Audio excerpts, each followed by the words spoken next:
Good evening, everyone. The meeting will come to order.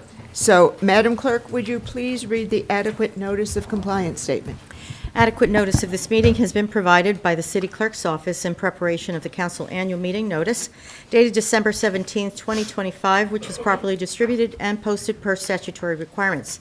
Please be advised that the fire exits are to my right, your left, and at the back of the room. The city has a listening system to assist the hearing impaired. If anyone needs hearing assistance, please obtain it at the dais and return it thereafter. Okay, thank you. May we have the roll call? Mr. Boyer? Present. Mr. Crisafulli? Here. Ms. Kalmanson? Here. Ms. Landman? Here. Ms. Laceracina? Here. Mr. Pulaski? Here. President Toth. Here. Now for the Pledge of Allegiance. Ms. Landman, remind me who is... Sarah DeRabio. Would you please lead us in the Pledge of Allegiance?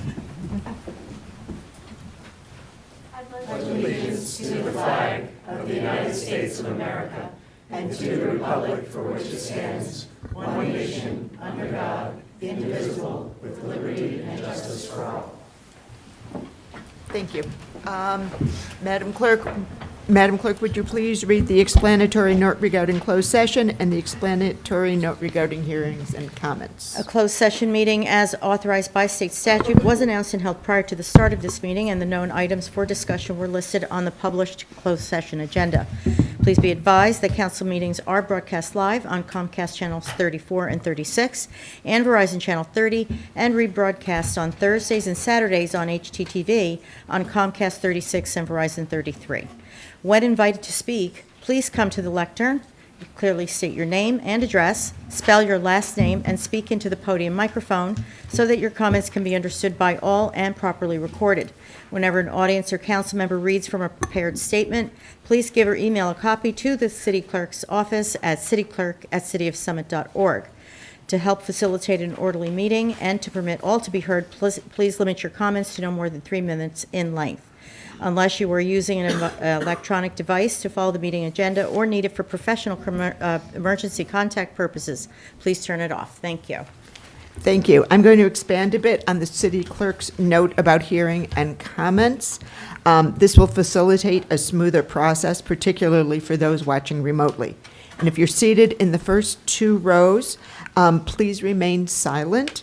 Anything you say will be picked up by the microphones and make it very hard for those watching at home to hear. The 3-minute limit on public comments corresponds to a bit less than 1 printed page.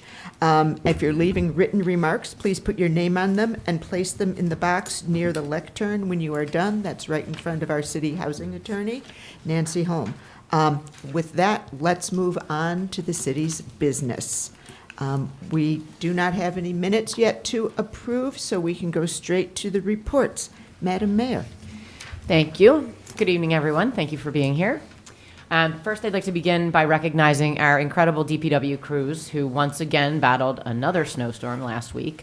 They worked long hours in tough conditions to clear our streets and help our residents and businesses get back to normal. We're very fortunate to have such a dedicated team, so thank you to DPW for everything you do. I also want to share an opportunity for our volunteer EMS squad. They're hosting a free community CPR tutorial on March 11th. It's an hour and a half of your time, but it could one day help you save a life. Pre-registration is required, so please visit their social media page or email them to reserve a spot. Next Monday, March 9th, we will hold our 3rd annual Women's History Month event at the Summit Community Center from 12:30 to 3:30. The event begins with a luncheon and includes activities led by local business owners and entrepreneurs. We encourage residents to attend and bring a photo of a woman who has inspired them to share on our wall of inspiration. And finally, our spring activities kick off this month with the Easter egg hunt on Saturday, March 28th on the Village Green. And in recognition of Summit's 250th anniversary, or the country's 250th anniversary, we're also offering a basket weaving class on Monday, March 30th to create your own Easter baskets.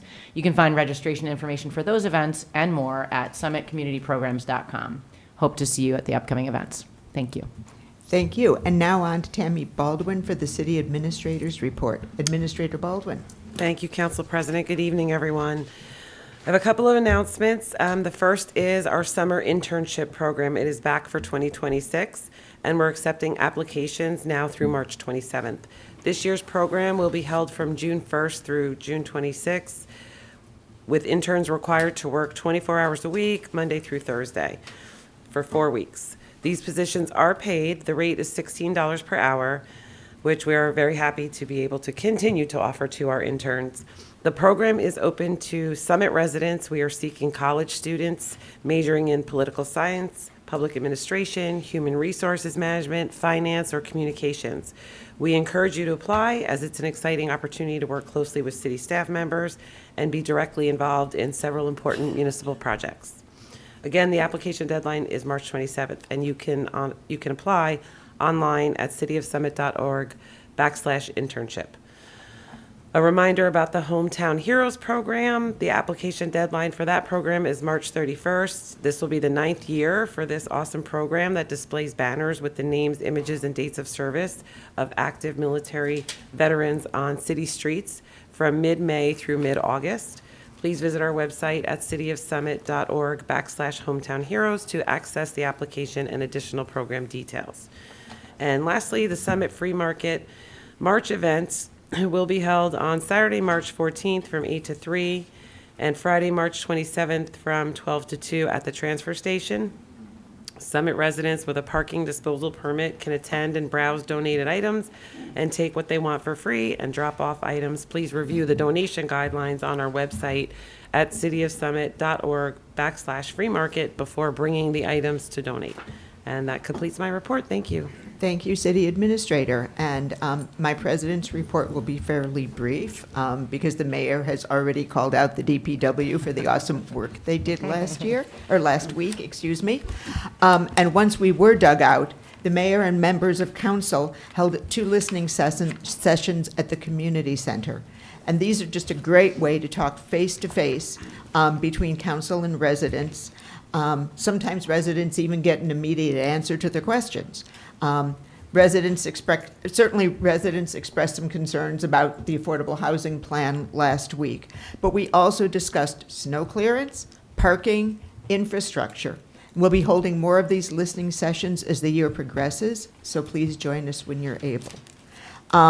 Also, in the past couple of meetings, residents have asked how many total housing units, both affordable and at market rate, are going to be built as a result of the Round 4 plan we're considering this evening.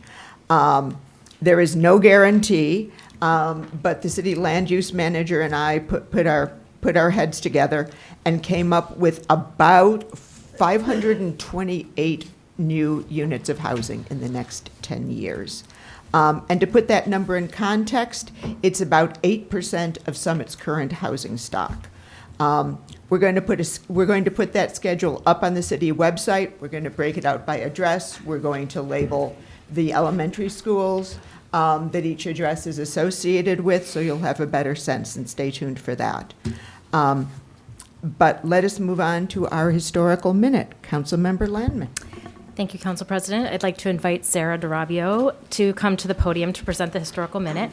Sarah is a senior at Summit High School and a leader of the Students Helping Students Club, which is a mental health awareness group at the high school and a tremendous asset for our residents and students. Sarah, over to you. Good evening. My name is Sarah DeRobio. I am a senior at Summit High School and one of the leaders of our Students Helping Students Club at the high school, a mental health awareness group dedicated to Speak into them. Good? Okay. Dedicated to outreach and support for our high schoolers. I'm here to talk to you about Summit's longstanding reputation for being proactive when it comes to mental health. Thank you so much for inviting me to speak tonight.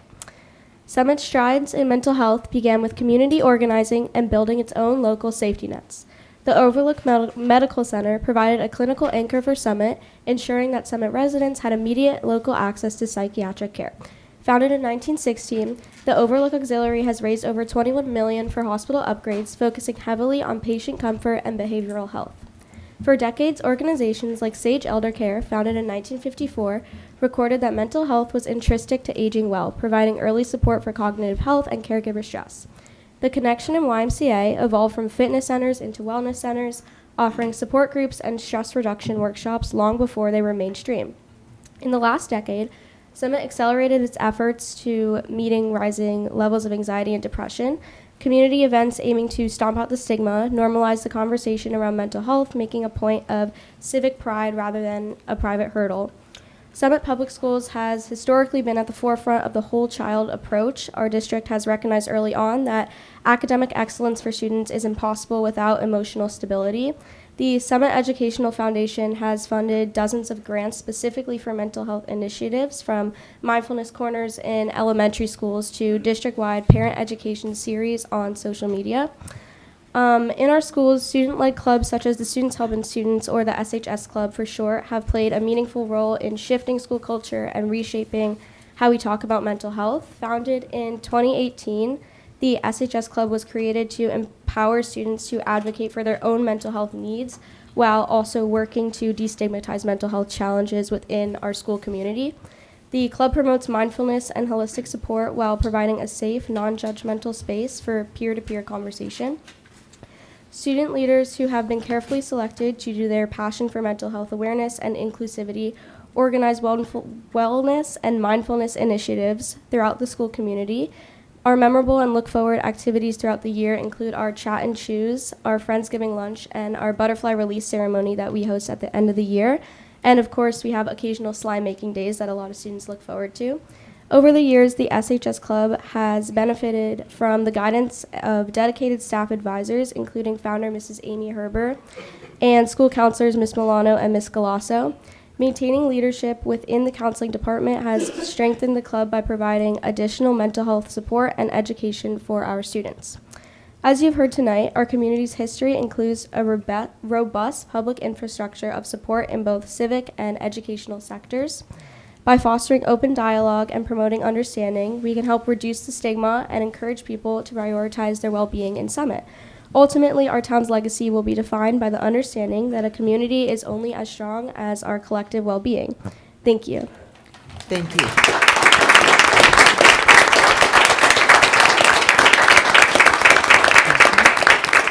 And Chief Peters, I believe you have a presentation.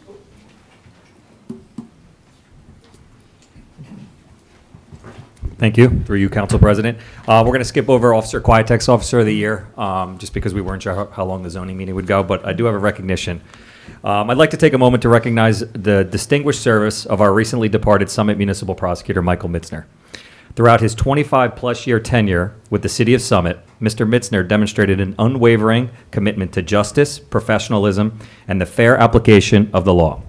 His work required not only a deep understanding of the legal system, but also the judgment, integrity, and dedication necessary to ensure that every matter brought before the court was handled with care, respect, and a strong sense of responsibility to the community. Over the years, Mr. Mitzner worked closely with our officers, court staff, municipal officials, consistently providing sound legal guidance and helping to uphold the high standards expected of our justice system. His steady presence, attention to detail, and commitment to public service have made a lasting impact on the Summit Police Department and the broader Summit community. On behalf of the Summit Police Department, the City of Summit, it's my honor to present Michael Mitzner with a certificate of appreciation in recognition of his years of dedicated service, professionalism, and commitment to the administration of justice.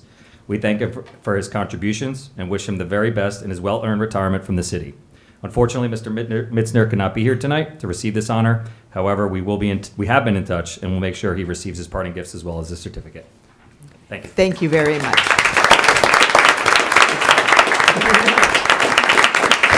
Okay. This next item is a bit of a surprise. It's not on the agenda, but on behalf of everybody on the dais, the mayor has a proclamation, and Rosie, you may want to join her at the lectern. Oh.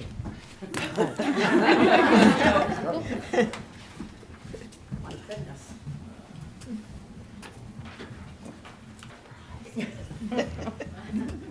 Surprise. It's not often we get to surprise you, so this is fun. Whereas the City of Summit is proud to recognize individuals whose dedication, integrity, and commitment strengthen our community.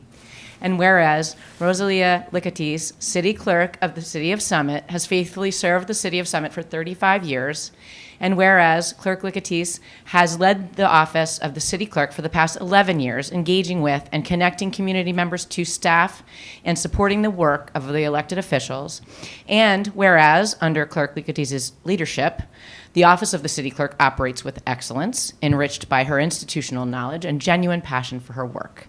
And whereas Clerk Licatis has ensured transparency, upheld the integrity of municipal records, safeguarded democratic processes, and whereas Clerk Licatis continues to use her experience by guiding elected officials and citizens alike with diligence and respect, and whereas, beyond the responsibilities of the office, Clerk Licatis has exemplified the highest standards of public service, serving as a trusted advisor, colleague, and friend to generations of community members, and whereas the City of Summit is deeply grateful for her 35 years of loyal and distinguished service to the community, now, therefore, be it resolved that we honor Ms. Licatis' milestone achievement of service to the City of Summit and thank her for her dedication to our community.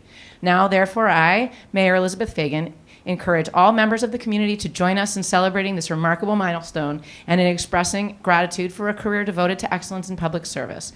In witness whereof, I have hereunto set my hand and caused the seal of the City of Summit to be affixed this 3rd day of March in the year 2026. Thank you.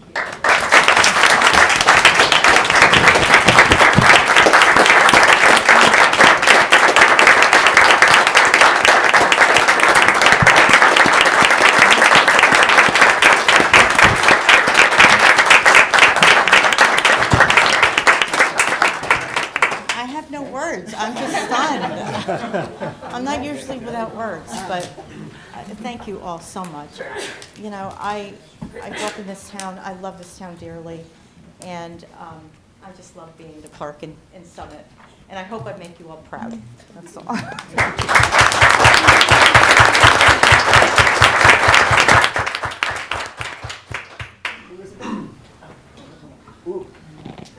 Come on, flowers too.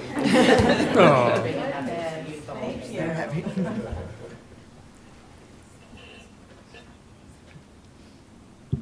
Well, thank you.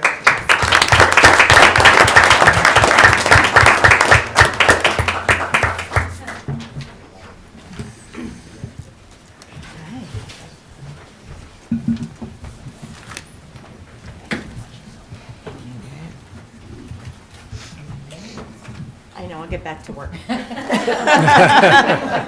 We are going to make you work this evening. Okay. Okay, now we move on to ordinances for hearing. Madam Clerk, would you please read ordinance 263366? An ordinance authorizing the permanent closure of the Chestnut Lot. Councilmember Calvinson. Thank you, Council President.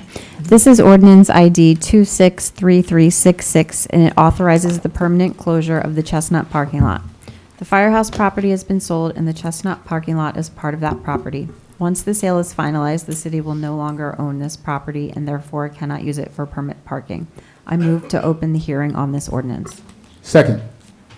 Okay, do we have any comments from members of the public? Do we have any comments from members of council? Okay, I'm going to close the hearing on this ordinance. Madam Clerk, would you please read ordinance 263367? An ordinance amending the code of the City of Summit to create Chapter 9 entitled Registration and Maintenance of Vacant, Abandoned, and Foreclosed Properties. Thank you. Councilmember Crisafulli. Thank you, Council President. Ordinance 26-3367 is part of Summit's 2026 amended Housing Element and Fair Share Plan, which I will hereafter call the Fair Share Plan. This ordinance would establish a framework to regulate foreclosed properties and properties deemed vacant and abandoned to promote the public safety and general welfare and encourage the productive use of land in the City of Summit. I move to open the hearing on this ordinance. Okay, do we have any residents who would like to speak to this ordinance? I second the. Oh, Thank you. Thank you, Councilmember Landman. I'm so sorry. Are there any residents who would like to make a comment? Any members of the public? Any members of council would like to make a comment? Council President, Yes. Yeah, I just, first of all, want to thank Augusto. I know Augusto worked so hard on this all throughout last year.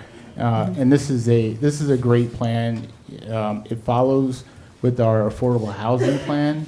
A single abandoned home, as you all know, broken windows theory, right? We need to do something with these properties. And we can't allow these properties to be stuck in foreclosure to become neighborhood blights. So this ordinance helps prevent that. And hopefully some of these we can turn into some more affordable housing. So I'm in support of this ordinance. Thank you. Thank you. Anyone else? No. I can only second Councilmember Boyer's comments about how hard our land use professional has been working. He's been shooting out these ordinances for the past several weeks, and I've been making him nuts by proofreading them. I'm going to close the hearing on this ordinance. Madam Clerk, would you please read ordinance 26-3368? An ordinance of the City of Summit, County of Union, New Jersey, repealing Chapter 8, Affordable Housing, in its entirety, and repealing and replacing Chapter 35, Part 4, Article 17 through 19, Affordable Housing. Thank you. Councilmember Crisafulli. Thank you, Council President. Ordinance 26-3368 is required as part of Summit's Fair Share Plan. This ordinance would update the citywide regulations and standards that govern the development of very low, and moderate income affordable units that may be approved by the city or the city planning board, and is designed to regulate these units in a manner consistent with applicable laws and regulations. I move to open this hearing. I move to open the hearing on this ordinance. Second. Thank you. Do we have comments from members of the audience? No? Comments from members of council? Okay, I will just note that the planning board earlier this evening found that this was not inconsistent with the master plan, and I'll close the hearing on this ordinance.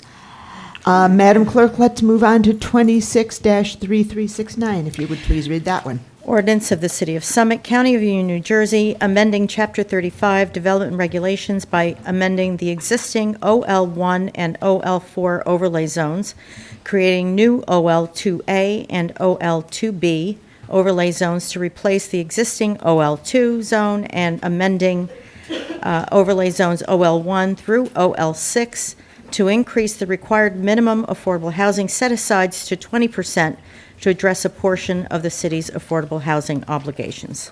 Thank you. Councilmember Crisafulli. Thank you, Council President. Ordinance 26-3369 is also required as part of Summit's Fair Share Plan.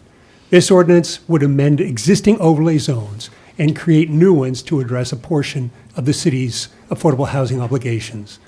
The areas include the Salerno Dwayne dealership on Broad Street, the area around Broad, Summit, and Industrial Place, and an office building at 25 DeForest Avenue, among others, allowing new residences within the footprint of that office building.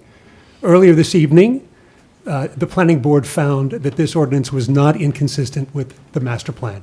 I move to open the hearing on this ordinance. Second. Do we have comments from anybody in the audience?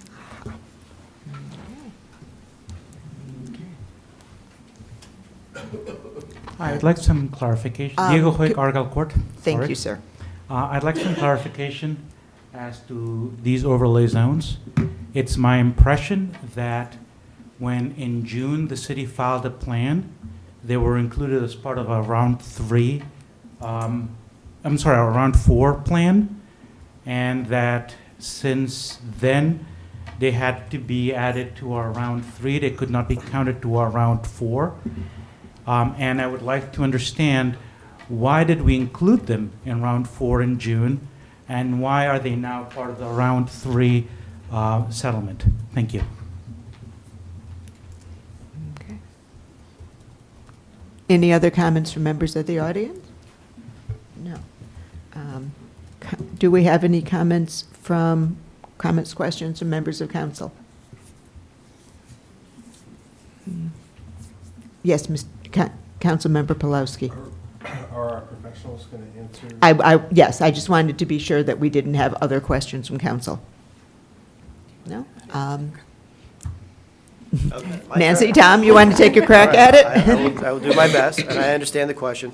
I'm Tom Behrens with the firm Burgess Associates. I'm a planner. We represent the city as its affordable housing planner, help the city prepare its housing element fair share plan that was alluded to a moment earlier. So as was noted, these overlay zones, and the city has 7 to be clear, were components of the city's 3rd round compliance process. We are now in the 4th round, so where the plan that was adopted in June did identify these overlay zones, 4 are being amended in accordance with the city's mediation agreement with Fair Share Housing Center, and they're being amended in different ways.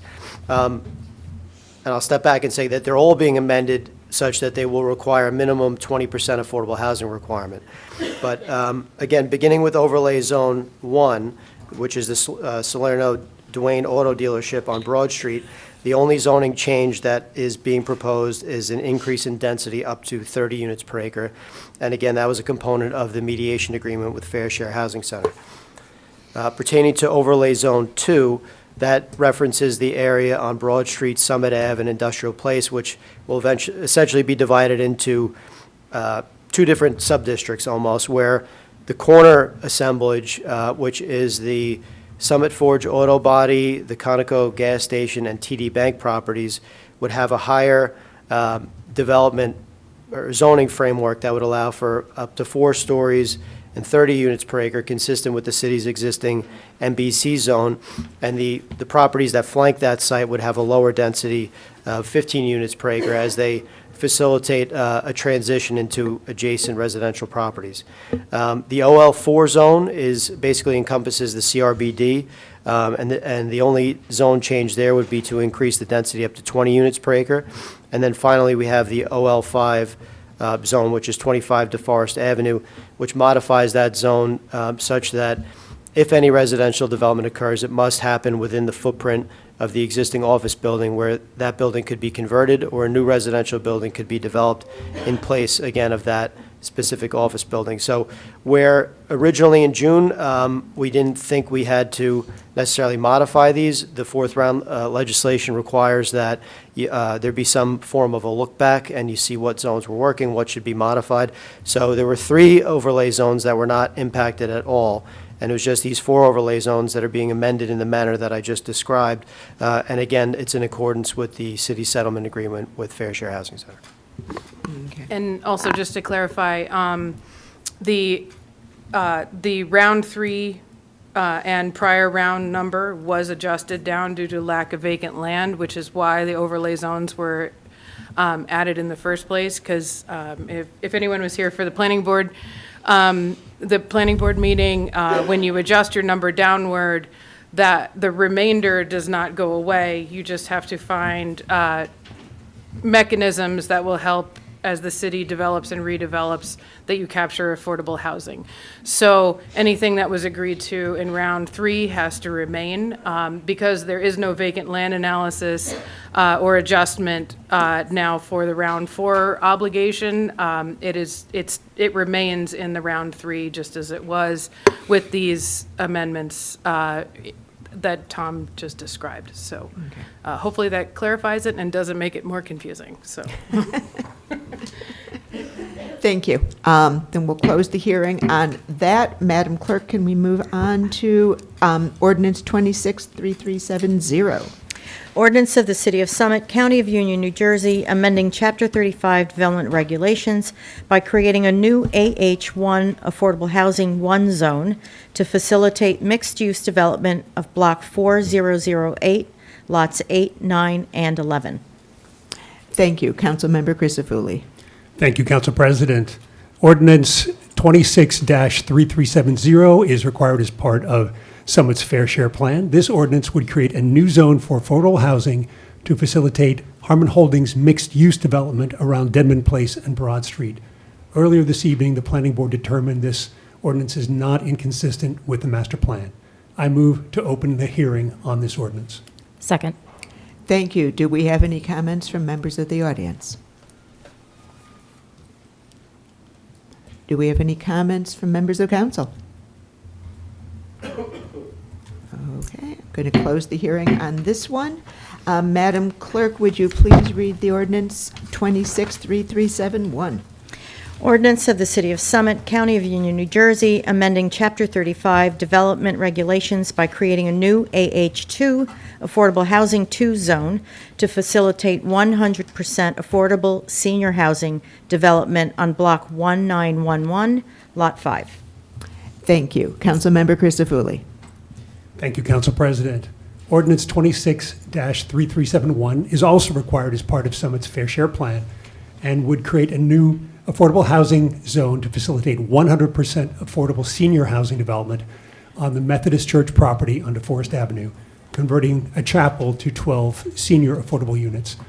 The majority of the exterior will be preserved. Earlier this evening, the Planning Board determined this ordinance is not inconsistent with the master plan. I move to open the hearing on this ordinance. Second. Do we have any comments from members of the audience? Do we have any comments from members of council? Okay, I'll close the hearing on this ordinance.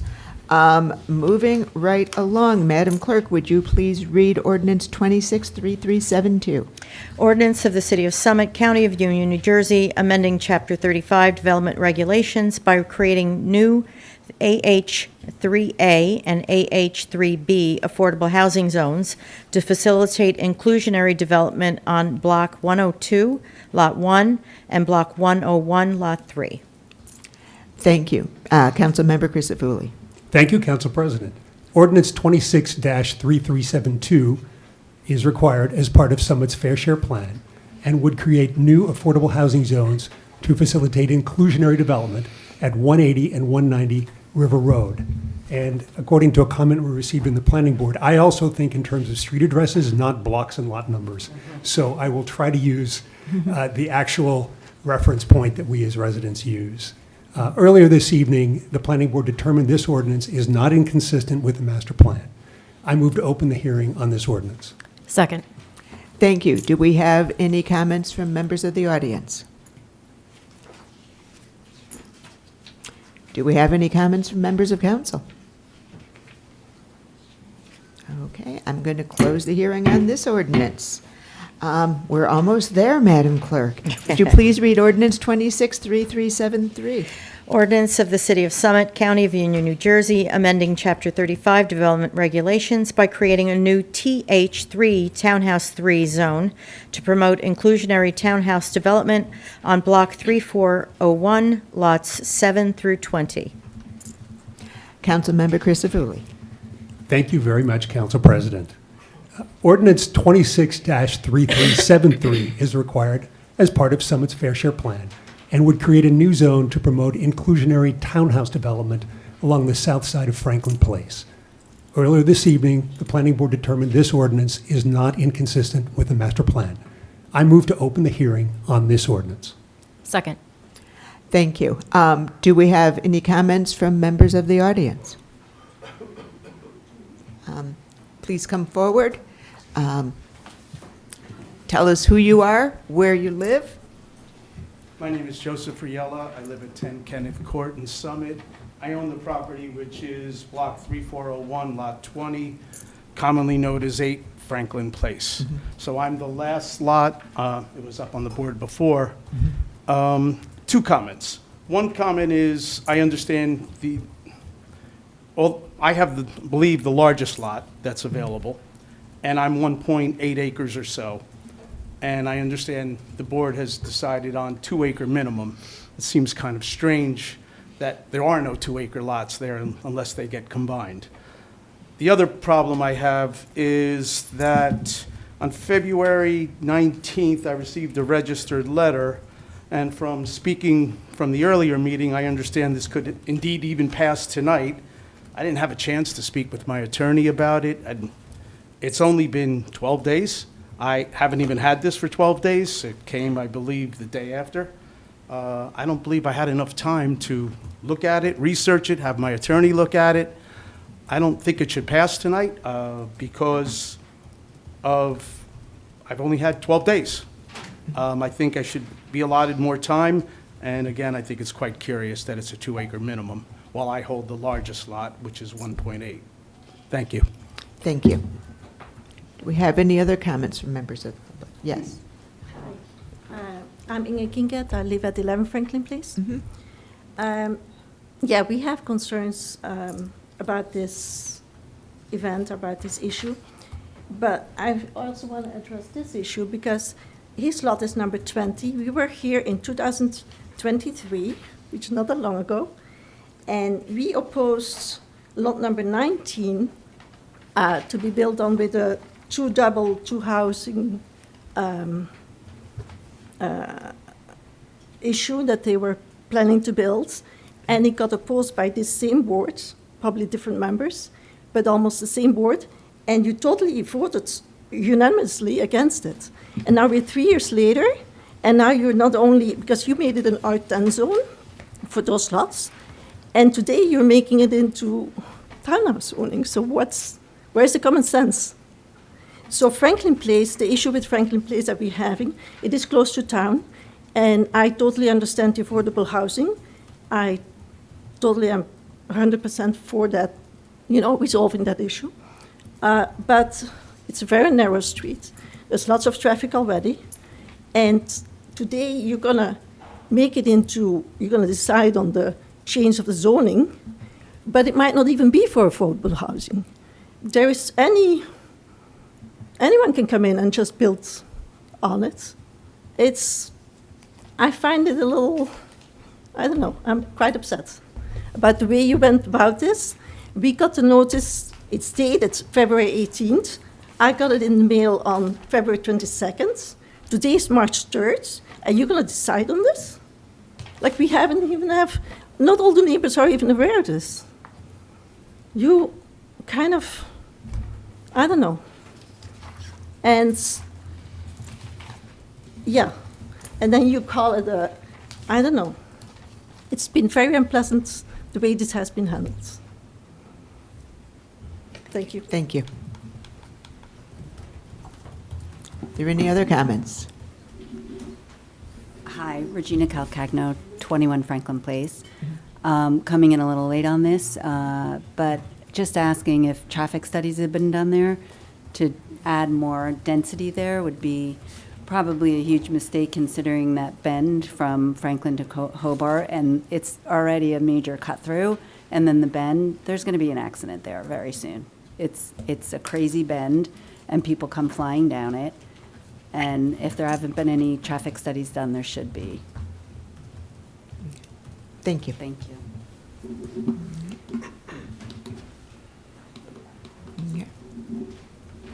Hi, Nancy Amster Cool, 16 Ruthven Place. One of the things I wanted to point out that the map you provided does not even indicate or show where the zone is. So this map is kind of irrelevant to the information that we are supposed to be being served. The other thing is that I feel like you are making a disproportionate amount of affordable housing in our neck of the woods. I agree. I am all about affordable housing. I think it's important to raise everybody up. But I think you are absolutely putting a disproportionate amount of, if you are replicating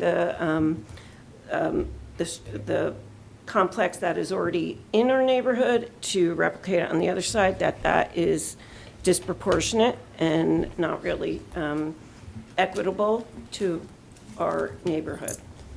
So this seems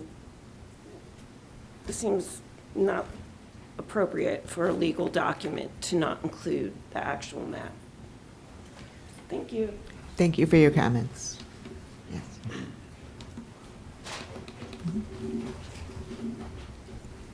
Hi, Victoria Weeks, 15 Franklin Place.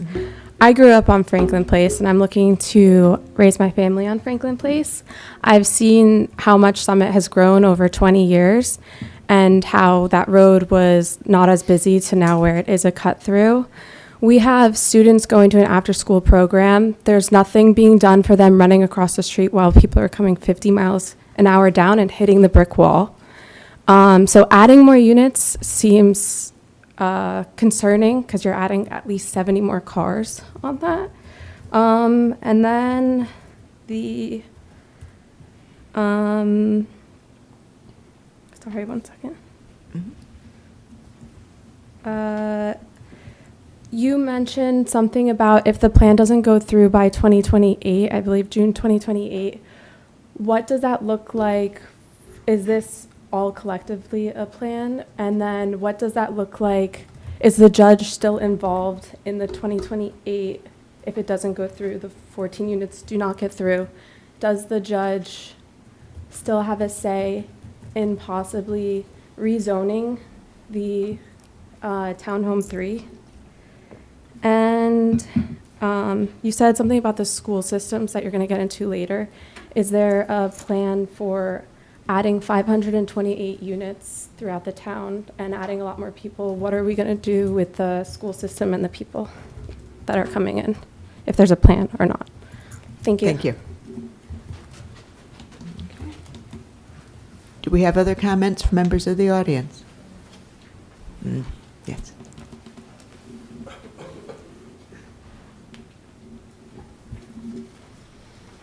Hello, everyone. My name is Tanya Chardnings. I live at 38 Franklin Place.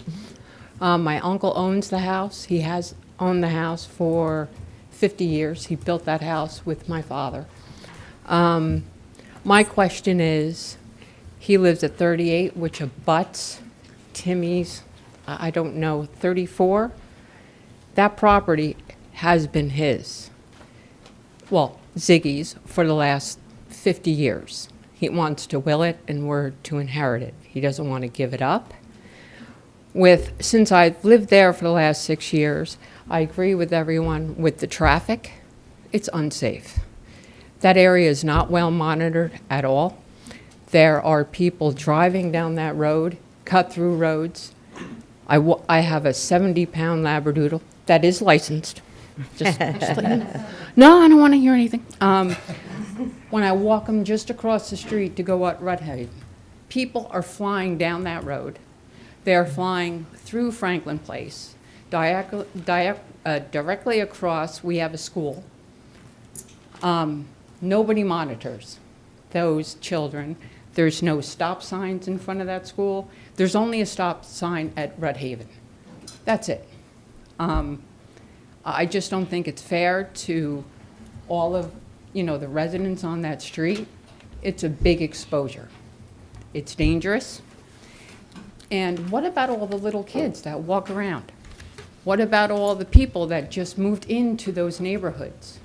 And now, like the other female said, you're going to add on how many units? Does anybody know? On Franklin Place? How many units? Can that street and that town and that intersection handle that? That is the biggest question. We care about Summit. You have to care about us. Thank you. Thank you.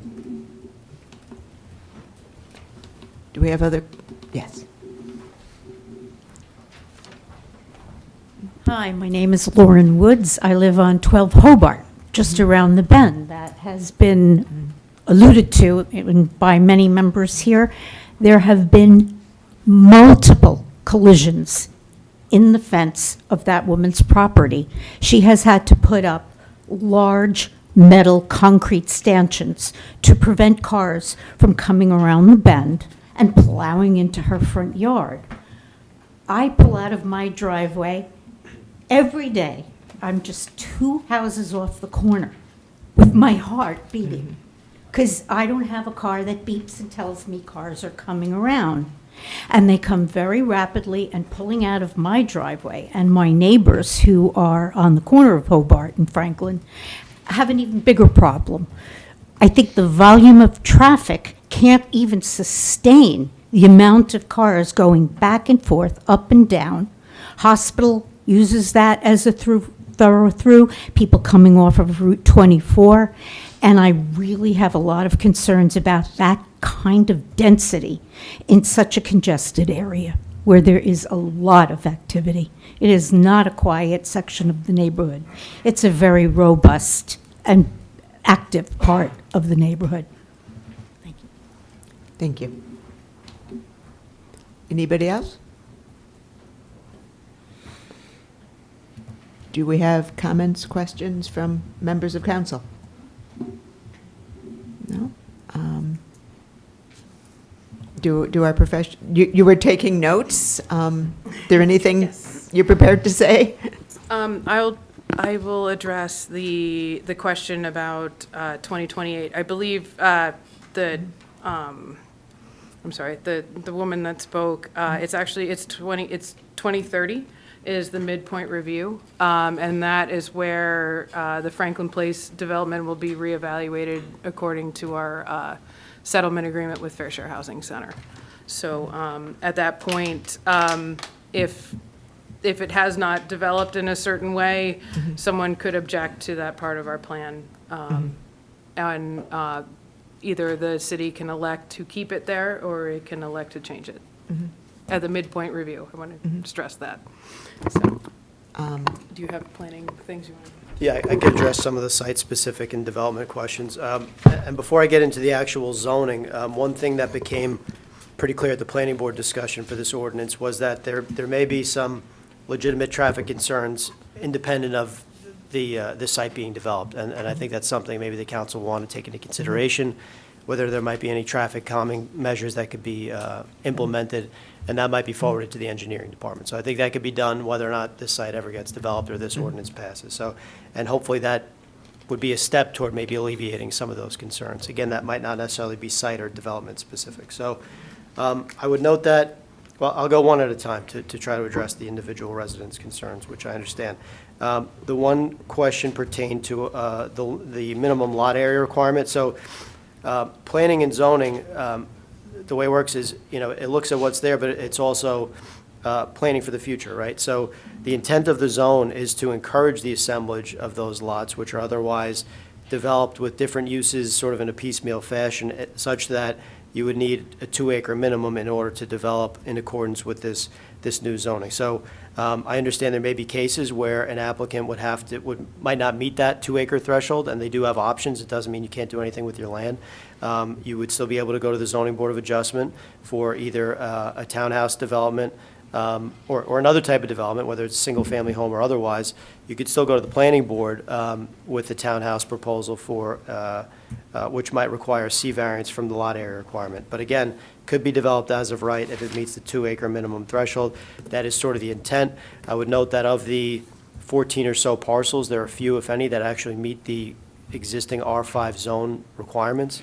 And just to be clear, the R5 zone allows single and two-family homes, so there's a number of existing industrial, commercial, multifamily houses, as well as vacant properties that exist in that mix of parcels. So again, the existing zoning in a large part doesn't actually reflect what is developed there today. So the idea is that the site over time could be developed in a cohesive manner, again, 2 acres at a time, presumably, and that it would produce some number of affordable units. And just to be clear, the zoning doesn't require all affordable units. It says that at least 20% have to be affordable. So you'd have 4 market rate units and 1 affordable in any type of project. So for that perspective, you would expect that the site would be designed like other townhouse developments throughout Summit as far as materials. It would have similar height requirements to the existing R5 zone. There's a front yard setback that's the same as the R5 zone. So the actual townhouse development reflects the existing R5 zone, except that it allows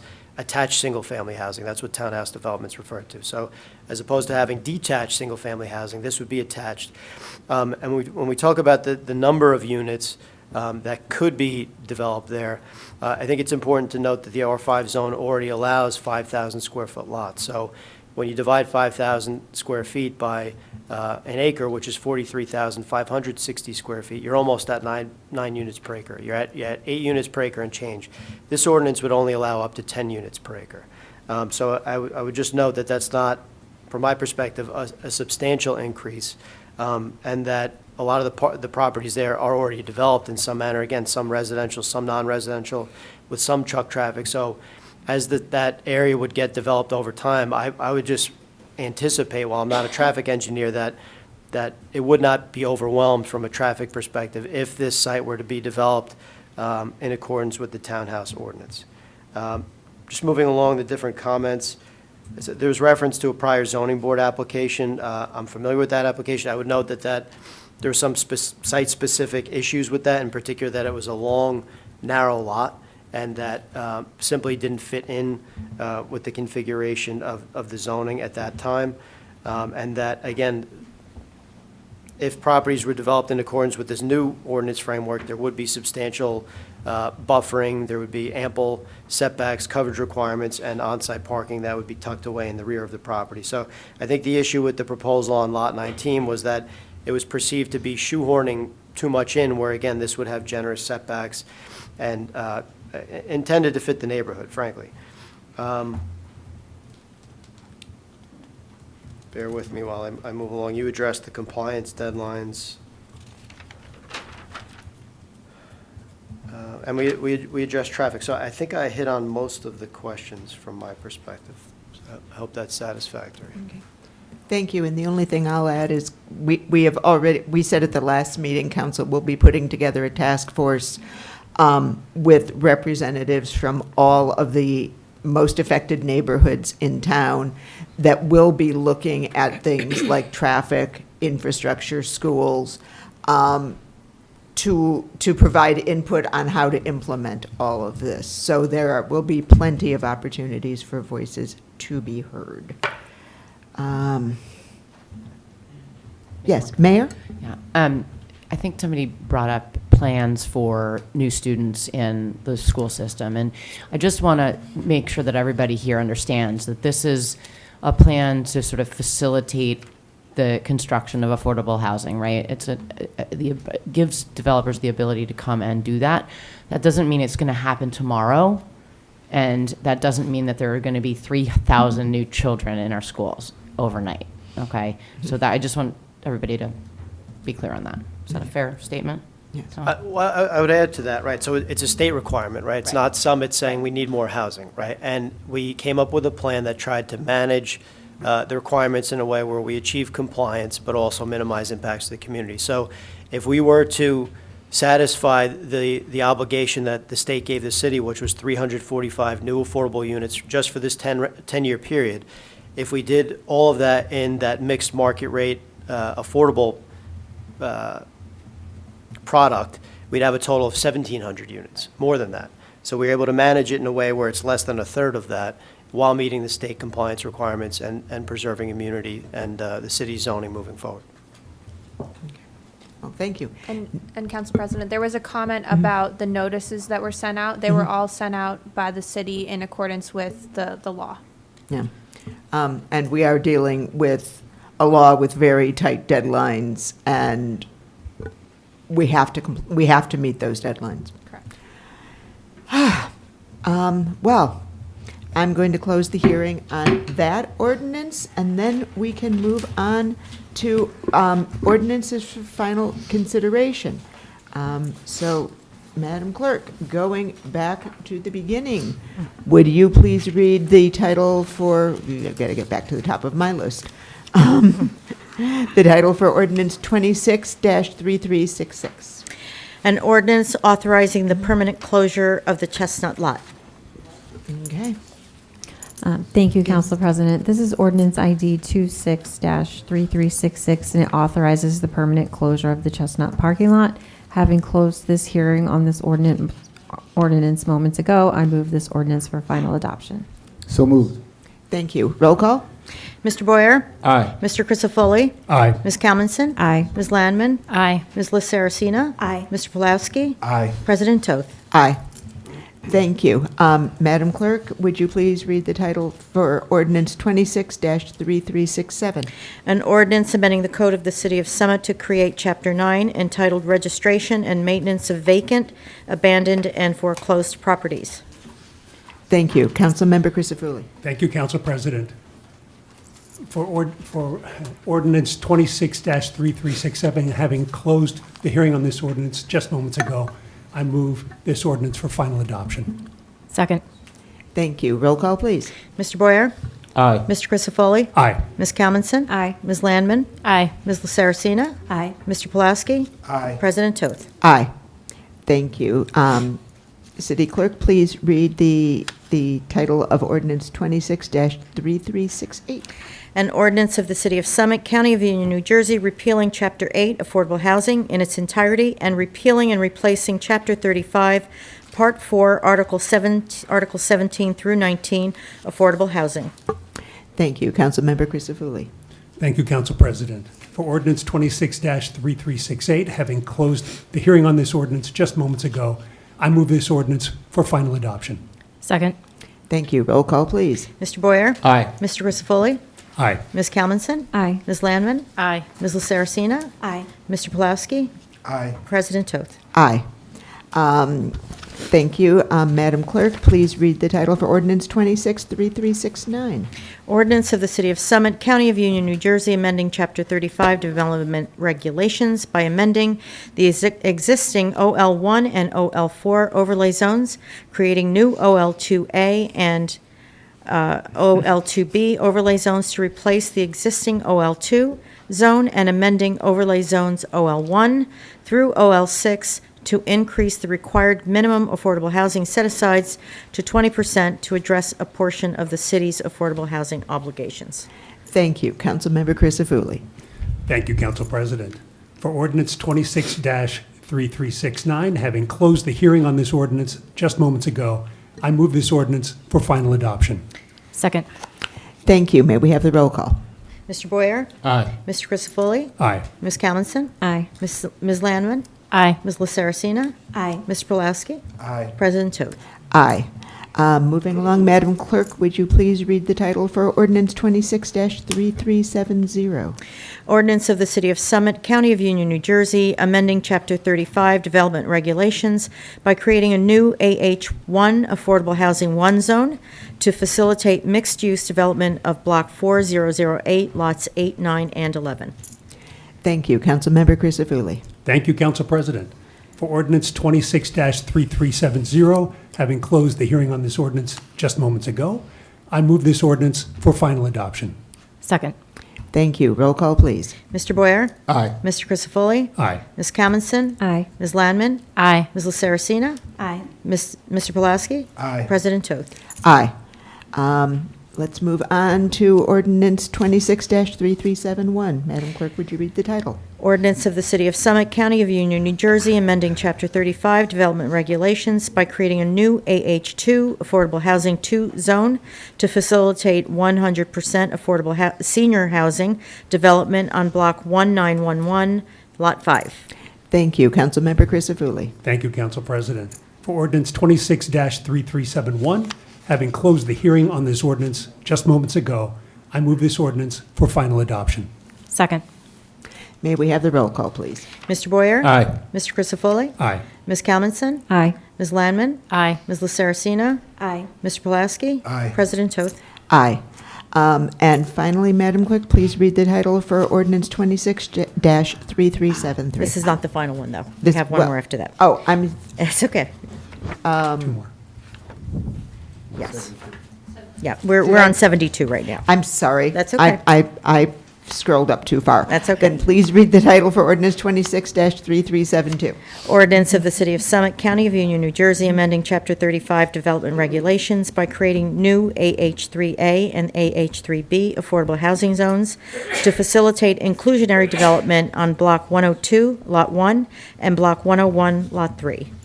Thank you. Councilmember Crisafulli. Thank you, Council President. For ordinance 26-3372, having closed the hearing on this ordinance just moments ago, I move this ordinance for final adoption. Second. Roll call, please. Mr. Boyer? Aye. Mr. Crisafulli? Aye. Ms. Kalmanson? Aye. Ms. Landman? Aye. Ms. Saracena? Aye. Mr. Pulaski? Aye. President Toth. Aye. Okay, now, finally, Madam Clerk, please read the title for ordinance 26-3373. Ordinance of the City of Summit, County of Union, New Jersey, amending Chapter 35 Development Regulations by creating a new TH3 Townhouse 3 zone to promote inclusionary townhouse development on Block 3401, lots 7 through 20. Thank you. Councilmember Crisafulli. And thank you, Council President. For ordinance 26-3373, having closed the hearing on this ordinance just moments ago, I move this ordinance for final adoption. Second. Thank you. Roll call, please. Mr. Boyer? Aye. Mr. Crisafulli? Aye. Ms. Kalmanson? Aye. Ms. Landman? Aye. Ms. Saracena? Aye. Mr. Pulowski? Aye. President Toth. Aye. Okay, thank you. We are going to move on to ordinances for introduction and let Councilmember Crisafulli rest his voice for just a little. Madam Clerk, would you please read ordinance ID 12411? An ordinance amending the code, Chapter 7, Traffic, Section 7-8, Parking, subsection 7-8.4, stopping me. or standing. Quiet, please. If you're leaving, please be quiet till you leave the chambers. I'm so sorry. That's okay. That's okay. I'll just repeat the subsection. Thank you. 7-8.4, stopping or standing prohibited during certain hours on certain streets. Thank you. Councilmember Pulowski. Thank you. This is ordinance for introduction number 1241. The purpose of the ordinance is to amend our Chapter 7 Traffic, Section 7.8, to prohibit stopping or standing during certain hours on certain streets. The streets that are in question are Beekman Road between Oak Forest Lane and Oakley Ave. This has to do with safety of a street during school drop-offs, and there are a number of drop-offs and pickups that happen at Wilson School. Over the years, we've tried to put up some temporary no parking signs, and they have not always worked.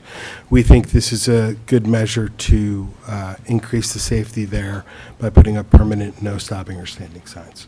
So I move to introduce this ordinance. Second. Thank you. All in favor? We'll do a roll call. Oh, this is a roll call for Roll call introduction? vote? Yes. I'm so sorry. That's okay. Oh, okay. Okay, then Madam Clerk, would you call the roll? Mr. Boyer? Aye. Mr. Crisafulli? Aye. Ms. Kalmanson? Aye. Ms. Landman? Aye. Ms. Saracena? Aye. Mr. Pulowski? Aye. President Toth. Aye. Moving on, Madam Clerk, would you please read ordinance ID 12420 for introduction? An ordinance amending the code, Chapter 7, Traffic, Section 7-25, Regulations for the Movement and Parking of Traffic on Municipal Property and Board of Education Property, subsection 7-25.2, Municipal Parking Lot Areas. Thank you. Councilmember Kalmanson. Thank you, Council President. This is ordinance ID 12420, and it authorizes an increased daily parking rate in Park and Rail Lot number 14. The Park and Rail Lot located at the corner of Union Place and Summit Avenue is owned by New Jersey Transit and managed by the City of Summit. Under the existing agreement between NJ Transit and the city, all revenues generated from the lot are shared equally on a 50-50 split. This lot is primarily utilized by non-resident commuters as no permit is required to park. It also offers 24-hour parking for up to 5 days. The current daily rate is $13 per day. On January 20th, 2026, NJ Transit agreed to an increase to $20 per day. This rate increase reflects the lot's convenient location to the train platform and long-term parking allowance. With the hearing date of March 17th, I move to introduce this ordinance. Second. Okay, roll call, please. Mr. Boyer? Aye. Mr. Crisafulli? Aye. Ms. Kalmanson? Aye. Ms. Landman? Aye. Ms. Saracena? Aye. Mr. Pulowski? Aye. President Toth. Aye. Thank you. And Madam Clerk, would you please read ordinance for introduction 12431? Ordinance to exceed the municipal budget appropriation limits and to establish a cap bank. Thank you. Councilmember Landman.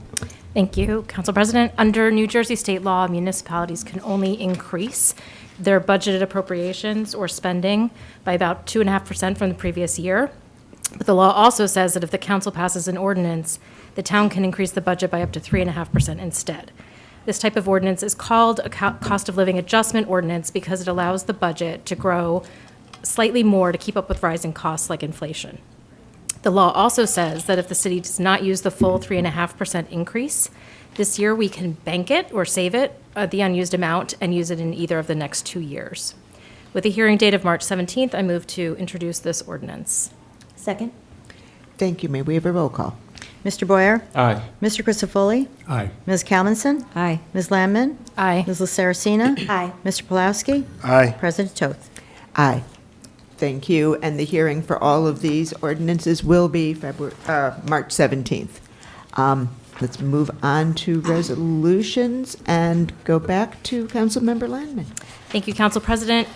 Before I introduce the first resolution, I would like to announce that I will have a second resolution, which will come from the floor. But first, resolution number 12434 authorizes emergency temporary appropriations for the municipal operating budget, consistent with previous years and previous meetings this year, until we pass the 2026 budget on May 5th. The city is operating under a temporary municipal operating budget. The city needs to spend now on some items like salaries for city staff and day-to-day operating expenses. The only way to authorize this needed spending is via this resolution. We're required to call it an emergency, but it is standard operating procedure. I move to adopt this resolution by roll call vote. Second. Thank you. Do we have any comments from members of the public? Do we have any comments from council? Okay, I'll close this hearing. Madam Clerk, would you please call the roll? Mr. Boyer? Aye. Mr. Christopherly? Aye. Ms. Kalmanson? Aye. Ms. Landman? Aye. Ms. Saracena? Aye. Mr. Pulowski? Aye. President Toth. Aye. Back to you, Councilmember Landman. Now to the resolution from the floor. After the agenda packet was posted on the city website, we learned that our deputy city clerk has accepted another employment opportunity outside of Summit. We would like to declare the seat vacant and will work to fill this seat, this very important seat. A copy of the resolution, which is marked as, quote, pending closed session discussion, was posted this morning on the city website as a separate addendum to the packet pursuant to the council rules. I move to adopt this resolution. Second. Do we have any comments from members of the public? Any comments from members of council? Council President. Yes, please, Councilmember Boyer. I just want to, we're losing a amazing employee. I hope they're still going to be living in Summit. I think so. But I just want to wish Nicole Cortiga a wonderful career outside of Summit. She was just amazingly helpful during my 2 years here, not knowing what to do, and still today, not knowing what to do. So she probably won't miss me that much. But Nicole is just the sweetest person. She represents everything that is right with our Summit employees. She is the perfect example of courtesy, politeness, and going above and beyond. And we're really going to truly miss her. Hear, hear. Yes. Any other comments? Councilmember Christopherly. Council President, I may add that her success is, I believe, in great part also due to being mentored by our top quality clerk. And I think it's a tribute to her It's true. leadership as well. Yes. I've done that like 3 times. I gotta stop training them. Yeah. Anyone else? Yeah. I was Mayor. Sorry. I just want to echo what was said, and Rosie, you have to stop doing such a good job. I'll try. Well, yeah, I will add that our loss is Garwood's gain. She's going to be the head clerk in Garwood, and any of us who ever managed people know how your stomach drops when a terrific employee says they're moving on, but the way to get good people to work for you is to have good things happen to the people who do. So, good for you. I'm going to declare this hearing closed, and all in favor? Aye. Any opposed? Resolution passes. Let's move on to law and labor. Saracena. Councilmember Saracena. I'm just losing track of which order, who does what. Go ahead. Absolutely. Thank you. Thank you, Council President.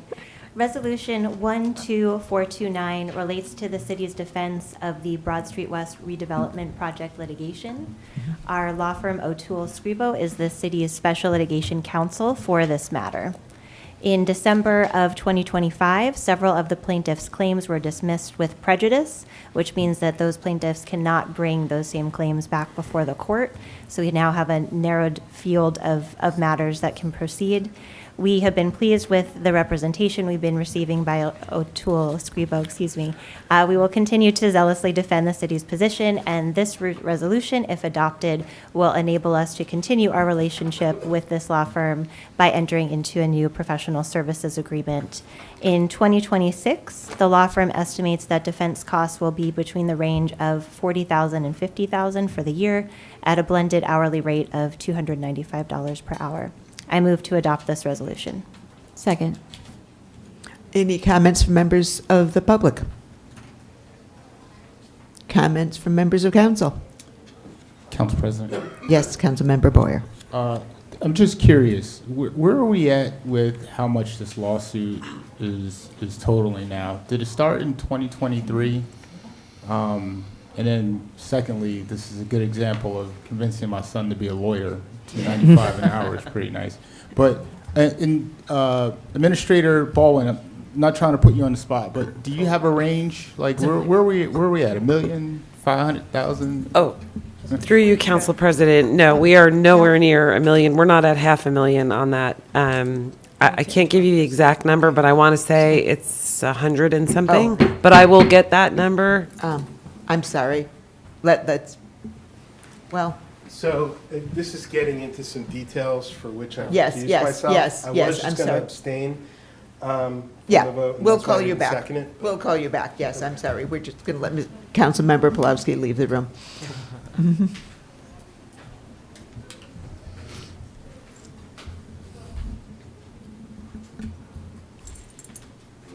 Okay, please continue, Ms. Baldwin. Thank you, Council President. As I said, it's in the 100 and something thousand, probably on the low end. I can get you all a number, maybe before we leave tonight, if this all works. But I believe we started in 2023. I think that's right. Maybe it was 24. I'm a little sketchy, but I can tell you that number too as well. Okay. But I think so far it is well worth what we've invested for a potential good outcome, which is going well, as Councilwoman Lauerstein said. And if I may, Council President, the blended hourly rate of $295 per hour, though it does shock the conscience for some, it does seem like a very high hourly rate. For the quality of the services that we're receiving, it's a very competitive rate that we've been offering. Thank you. Okay. Then, all in favor? Aye. Aye. Any opposed? No. If I may, Council President, I also just wanted to Oh. recognize Councilman Pulowski's departure. In abundance of caution, he has recused himself from being involved in discussions or decisions related to this matter because of some professional associations he has through the law firm that he works for. So that was why he excused himself, and we thank him for doing so. And I apologize that I didn't give you more of a heads up for that, Bob. No, if it was just going to stick to the numbers, I was just going to abstain. That's fine. But you got into some more details. So. No worries. Okay. Councilmember Crisafulli, you are not off the hook. Well, like Eminem, I'm back. Resolution, my daughter would be very proud of that reference, by the way. Resolution 12439, to endorse the city's amended fourth-round housing element and fair share plan. This plan was the reason for many of the ordinances we have discussed and passed tonight. I move to adopt the resolution. Second. Do we have any comments from members of the public? Do we have any comments from members of council? Councilmember Luceracina. Thank you, Council President. I just want to acknowledge that it's a lengthy plan. It's several hundred pages. We know that there have been quick turns, right? It's only been a few months since the June 2025 adoption of this plan by our predecessors. People are still learning about it. It is evolving as we go. We understand that there are significant concerns throughout the community as well as questions. they are not falling on deaf ears. I know that may be cold comfort in this moment, but we do hear you. We are taking your questions. We are taking your concerns. They will be considered as part of the task force that Council President Toth mentioned. So we really appreciate you doing your part, because you are helping us better understand how to implement the plan adopted by our predecessors to the best of our ability. So yeah, we do hear the very legitimate concerns. We have your questions, and we appreciate your participation in the process along with us. Okay. Thank you. Councilmember Pulowski. Thank you. So a number of people expressed their concerns about this plan and some of the ordinances that we had to adopt to go with it tonight. And this has been happening for a year now, probably. I share those concerns about density and safety and schools. I agree. And while I think affordable housing is a good thing, and I've spoken many times about Summit's history of creating and supporting affordable housing, I think the mandates sent down from Trenton are a bad thing. And everyone needs to understand that this council takes no joy in adopting this plan or the associated ordinances. I don't like that we have to do this. But given the hand that we were dealt by, I'm sorry, a supermajority of Democrats in Trenton, and I understand our new governor wants to fast-track development in this, the densest state of the union, it's just to the detriment of in many cases, of our local municipalities. But again, given the cards that we were dealt, I think this is a good plan. Overall, our professionals talked about if we did it the traditional way, it would have us over 1,700 new units. Right now, we're around, I think Claire said, a maximum of 520-something, and that's, I believe, and you can correct me if I'm wrong, that's just if people take advantage of every single overlay zone. So we'll have to wait and see what happens with that, but I think it's a good plan, and under the circumstances that we were given. While I might not like the plan, under the circumstances, I think it's a very good one. Any other comments? Okay. All in favor? Aye. Any opposed? Back to you, Councilmember Crisafulli. Thank you, Council President. I want to make sure I'm getting my numbers straight here. The second one. Okay. Oh, this is, I've done a lot of this tonight. I'm getting a little mixed up, sorry. This is Resolution 12445 to adopt the city's fourth round Affordability Assistance Manual and Operating Manual.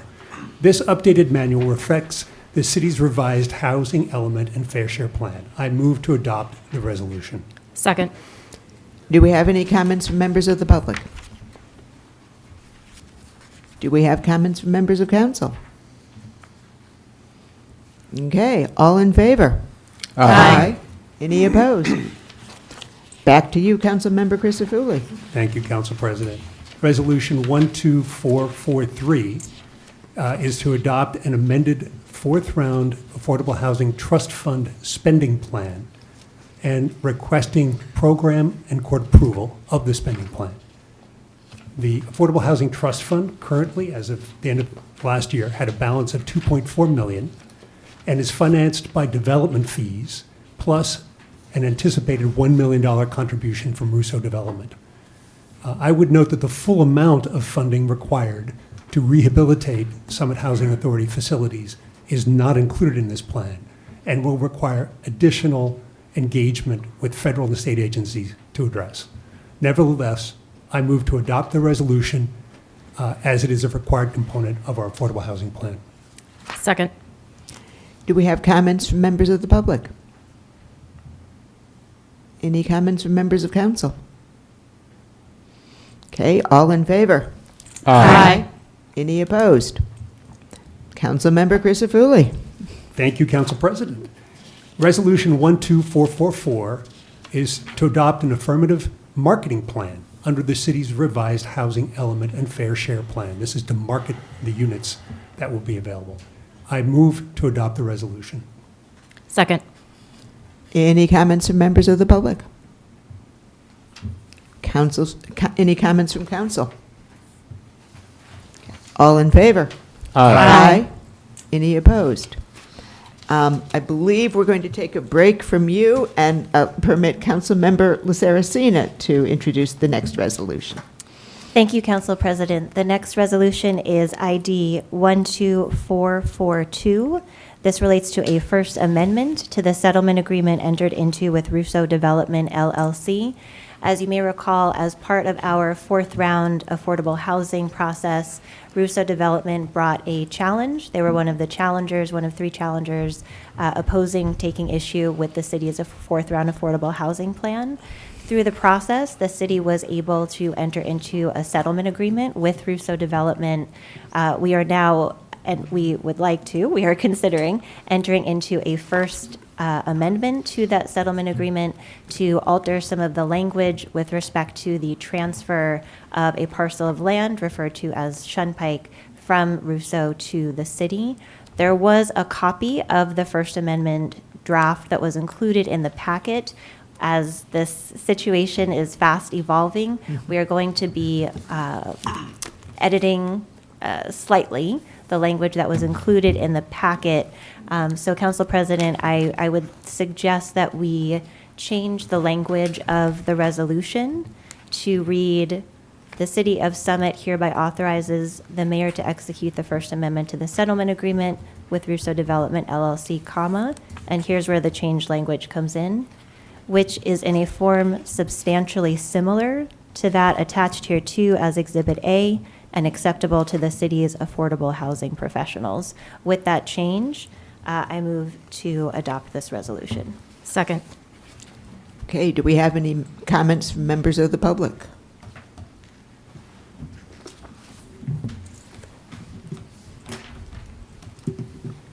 Diego Hoyk, Argyle Court. I was debating whether or not to address Councilman Palowski's highly partisan rhetoric from a moment ago, but I'll ignore that for now. Except to say that a lot of municipalities, Republican and Democratic controlled, did not have as bad a situation as Summit. But we'll leave that there. Happy to debate you about that. I have a question that was probably better suited for 12-443, but I got confused as to what ordinance was being discussed. So Russo is contributing $1 million, I think, to our affordable housing trust fund. And we're also committing to improving a lot of our existing infrastructure. Buildings that were built before 1980 that were included in our plan, even though buildings prior to 1980 had never been included in Mount Laurel type buildings. So I have and so when this came up a couple of weeks ago, I think it was Ms. Holm who mentioned that generally municipalities are able to get all sorts of grants to rehabilitate buildings. Now, I am not a lawyer, but I'm in business, and in business, you do things. The first thing is you establish the size of the liability, the size of the hole, if you wish, and then you start figuring out how you're going to cover it up. You don't just kind of paper over, oh, usually you can get some grants. So we're getting $1 million from Russo. What is the actual size of the liability that Summit is on the hook for rehabilitation of the Vito Gallo building, Glenwood, and Weaver? Total all in. Because it cannot be $1 million. It's probably closer to 10 to 15, perhaps even $20 million. If you look at the number of units, the age, and the fact we have to bring them up to 2025 standards so that they can actually be included into our plan. We can then discuss how the liability is going to be paid for, but we, the taxpayers, we need to understand what is the size of the hole that is being created in this plan. Thank you. Thank you. Any other comments? Do we have comments from members of council? Council President. Yes, Councilmember Blair. Nancy, I recall you saying at one point that the units at Weaver, Vita Gallo, and Glenwood, at one point we thought that they had to be redeveloped or had to be brand new, right? But that's not our understanding anymore, like, that they have to be brand Yeah, gut units, right? Yeah. Right, yeah, the initial, the initial argument from Fair Share Housing Center was that they would be gut rehabbed, as in move everyone out, tear it down to the studs and start over again. And with the cooperation of Summit Housing Authority and showing us what needs to be done, I believe it's at Glenwood, I might have it confused with Weaver, I don't remember which study, it was at Glenwood? Yeah. Showing the improvements at Glenwood, it was shown that gut rehab is not needed for those units, but a significant amount of money does need to go into those units. The total liability for the city is $1 million lump sum payment and $180,000 per year, up to 2035. So from next year through 2035 will be an annual payment from the city's trust fund. And that is all coming out of the Affordable Housing Trust Fund? From the trust fund, yes. Okay. And then there is a requirement that if the housing authority is not successful in obtaining grants from the state or from the federal government, that the city could be on the hook for a $5 million either through bonding or some other funding source. I have been in contact with the HMFA, with the Housing Mortgage and Finance Agency, which does issue tax credits and other funding sources, and they routinely grant tax credit applications to housing authorities across the state, and they're willing to work with the Summit Housing Authority to leverage those funds. And the main criteria is to be in a court-approved affordable housing plan in order to leverage those funds. Exactly. So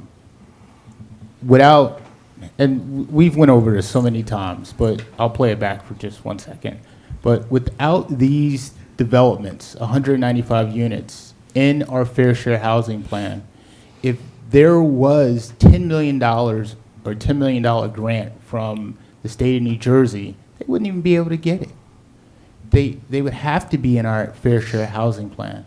So what we have is a huge pothole already that we're filling up, right? I mean, this is the essence of affordable housing, which is to improve the quality of life for individuals living in 195 units. It's like 300 people. That's outstanding. I mean, the city has done an amazing job when you look at it. It directly impacts 300 people, not 10 years from now, not 5 years from now, like right now, we're working on it. And I can't wait to get in a working group with Jacqueline and Augusto, because what the Summit Housing Authority hasn't had for decades were professionals to go out to write grants and to get money and everything. So this is a different situation. And we look forward to doing that. So I just wanted to make a couple of points. Thank you. Well, thank you. We are talking about the Russo amendment. Yes. Just to be Sorry. clear, do we have any other council comments about the Russo amendment? I am too, actually. I was talking about Russo. I'm sure. I was. All in favor?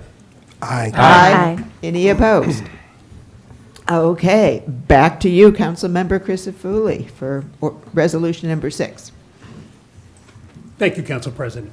Resolution 121441 authorizes the mayor to execute an affordable housing agreement with Our House as part of Summit's Fair Share Plan. I move to adopt the resolution. Second. Do we have any comments from members of the public?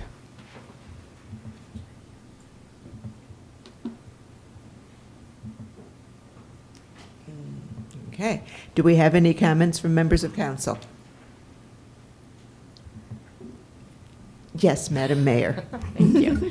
I just want to note that for the people who know Andy Anderson, he's the actual mayor of Summit, and this is intended to directly affect his quality of life and a couple of the other residents that live near and with him.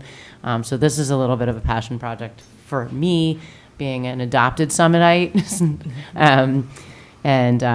so I just want to make mention that I think this is a really cool opportunity for Summit to support Summit. Thank you. All in favor? Aye. Any opposed? Okay. Councilmember Crisafulli. Thank you, Council President. Resolution 12440 authorizes the mayor to execute an agreement with Summit Housing Authority as part of Summit's Fair Share Plan. I move to adopt the resolution. Second. Do we have any comments from members of the public? Do we have any comments from members of council? Do you want to say it again, Councilmember Boyer?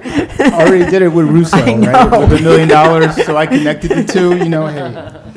Okay, thank you. I did want to add, just, Sure. I did say in the planning board, to some of the planning board members after the meeting, I have 20 towns across the state, and this is my favorite mechanism that I have in any of my plans. And I think it's really, it's as the mayor said about Our House, I completely agree with her, but this is also a passion project of mine, and I think this is going to be a wonderful thing for the residents of Summit and the Summit Housing Authority.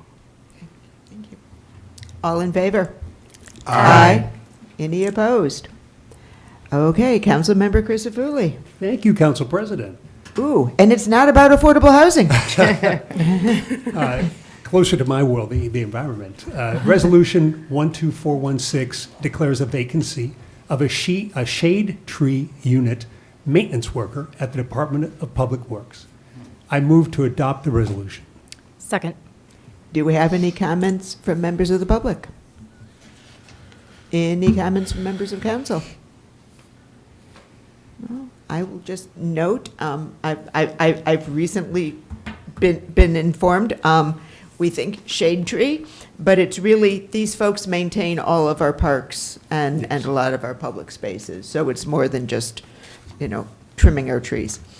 These are important people. All in favor? Aye. Any opposed? Councilmember Crisafulli. Thank you, Council President. And due to my absence from the part of the closed session, I don't know the name of the person here, but I will say resolution. Should we pass it on to Councilmember Kalmanson then?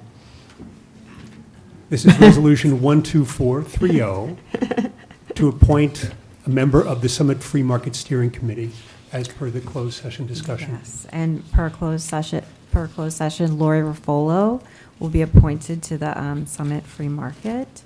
I move to adopt this resolution. Can we split like that? Second. Do we have any comments from members of the public? Do we have any comments from members of council? All in favor? Aye. Any opposed? Okay, one more, Councilmember Crisafulli. Thank you, Council President. And my last but not least, resolution 12436 appoints the co-chairs of the Summit Economic Development Advisory Committee per closed session discussion. Joining Al Leiter as co-chair is Brandon Sternberg. I move to adopt the resolution. Except that, are we also appointing a member to the? I was just going to ask, can we add that in at this point? Yeah, okay. Yes. Okay. And in the closed session, we also agreed to add Antonietta Lavecchia. Antonietta Lavecchia Yeah. to Summit's Economic Development Advisory Committee. I move to adopt the resolution. Second. Do we have any comments from members of the public? Comments from council? All in favor? Aye. Any opposed? Okay. Do I hear a motion to approve the consent agenda? So moved. Second. Do any members of the public wish to comment on the consent agenda? Members of council? Okay. All in favor? Aye. Any opposed? Okay, consent agenda passes. Yay. Bear with me. I printed out the wrong script tonight. So we're on to public comments, and as we begin, we'd like to ask that the residents of Summit step forward to speak first. We value input from everyone, and of course, any member of the public is welcome to speak. Oh, yes, sorry. City employees, you are, and professionals, you are welcome to go home and for a well-deserved rest. Thank you for your assistance. And thank you for a good job. This has been like a huge process. I know y'all getting paid, but it's still a lot of work though, so thank you. Yes. And we are officially in compliance with round 4. Yay. Getting there. Okay. Okay. In any event, public comment, we prefer that ask that residents get to speak first. We certainly value input from everyone, and any member of the public's welcome to speak, but we ask for your courtesy in allowing our local neighbors to lead the public discussion.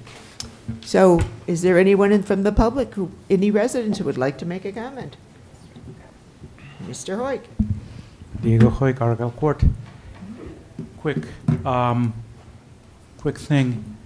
So, some days ago, the Supreme Court of the United States declared a certain number of tariffs unconstitutional, which means that all the money had been collected for the past year from residents in the United States, including our 23,000 residents, was illegally obtained, and which means, per their own admission, that the federal government at some point should be sending us a check. Now, about 4 weeks ago, Councilman Boyer made a comment about how this time for sure Representative Kane was going to bring us the money for Glenside, that we didn't get last year. Now that's about $500,000. We have about 8,000 households in Summit. It's about $1,700 per household, per some congressional estimates. That adds up to about $10 million. So it's great that Congressman Kane is bringing us 5% of the money that the federal government took away from Summit residents. But before we go and celebrate, maybe we should look for the remaining amount. Thank you. Thank you. Would anybody else like to make a comment? Please. Hi, Amy Roth. Do you want my address and all that? You can give us your street. Just, can you speak in? Locust Drive. Can you speak into the microphone? Lanley Court. Ma'am? Yeah, adjust the microphone. Yeah. Yeah, thank you. I was in the meeting last week, and a few of you recognized me about the parking show. And I did speak to Nicole, and she said that there's going to be a group of a few people discussing the possibilities, and everyone was really positive last week and very much appreciated to try to work on something for the Manley Court residents and the parking situation. We get a lot of tickets, daytime, nighttime. There are two, for those who aren't that familiar, 2-hour parking, and it's really a challenge and an issue. And so we're going to try to work on to see what we can do for the residents. But for my request tonight is it possible, until we rectify the situation, that some type of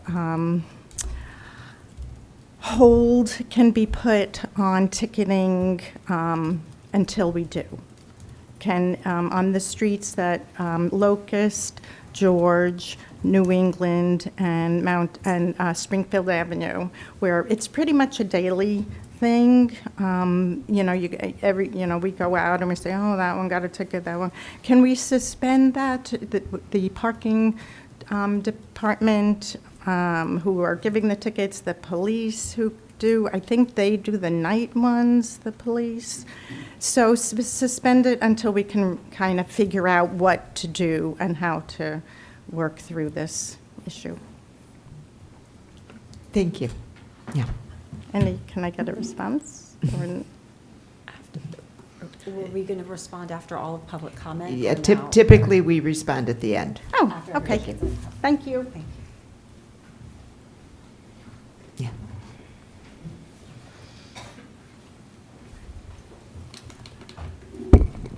Henry Bassman, 18 Hartley Road. I'd like to depart for a moment from politics and talk about something that affects many of our neighbors. Saturday, 3 days ago, our country went to war. Whether it lasts for days or weeks, months or years, there are men and women in Summit serving in the armed forces now. There are also men and women in Summit serving in the National Guard and Reserve. The families of all of these people are concerned. They're under stress. And I would only ask that a little sympathy, a little support, it'd be very welcome, because only 6% of our entire population is either veteran or military service. And that means that people are isolated. There's another aspect. Veterans who served, particularly those who served in wartime, when these kinds of events occur, memories are reignited. When they see things blown up and people harmed, rubble, it stimulates emotions, and please be sensitive to that. I happen to be affiliated with an organization called Vets for Warriors. Vets, number 4, Warriors. Vetsforwarriors.com on the internet.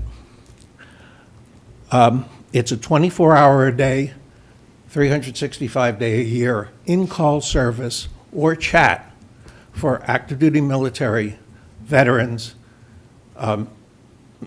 National Guard reserves, and their families, because families often need support or have questions.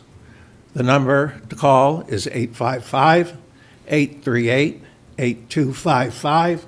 If you know somebody who's in distress, please give them the number or reach out to me, and I'll be happy to try and help people get directed to the right place.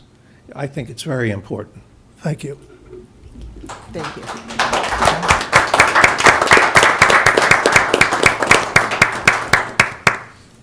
Do we have any other comments from the public? Comments from council? We have- Oh, I'm sorry, Carol. Take your time.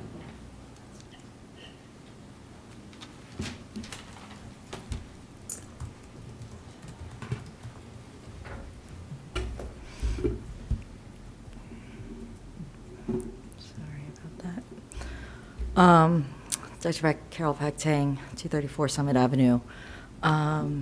So I wasn't able to come here and speak these comments just after at the last meeting due to it being Lunar New Year. Due to it being Lunar New Year. But there was an article shared in Tap Into Summit about my comments to Common Council about concerns around ICE. I just want to read from the article. Her warning proved prophetic when just over a week later, federal agents from U.S. Immigration and Customs Enforcement, ICE, arrested a Summit resident, leaving neighbors unsettled as details about the arrest remain unclear. I want to make it clear, it wasn't prophetic, because that was already happening to our residents here in Summit. I was speaking to the fact that this was already happening and people were already scared, and I don't want to get credit for being somehow a predictor of something that was already happening. And I really want to keep continuing to come here and say that, I really urge both the mayor and all of council to continue to be vocal about this issue because the people in Summit are scared. They continue to be harassed increasingly. I went to a rally this past weekend in Roxbury where they have purchased a very large warehouse to put people in, a jail. Their motto is if you build it, then you fill it. This is going to continue to affect our families that come and work here. It's going to continue to affect our families that live here in town. And the fear is not decreasing. And so I really urge all of you to continue to keep this top of mind because our Summit residents are increasingly scared to go out to public spaces. They are increasingly scared to seek medical care. They are increasingly scared to send their children to school. The children are increasingly scared to go to school because they are afraid that they will come home to find a missing parent that doesn't come back from work. And so please, I urge you all to do what you can to support the community. We have a lot of amazing nonprofits in town that are doing the work to provide services, but I really would love to see that come from the town council and from the mayor as well. Thank you. Thank you.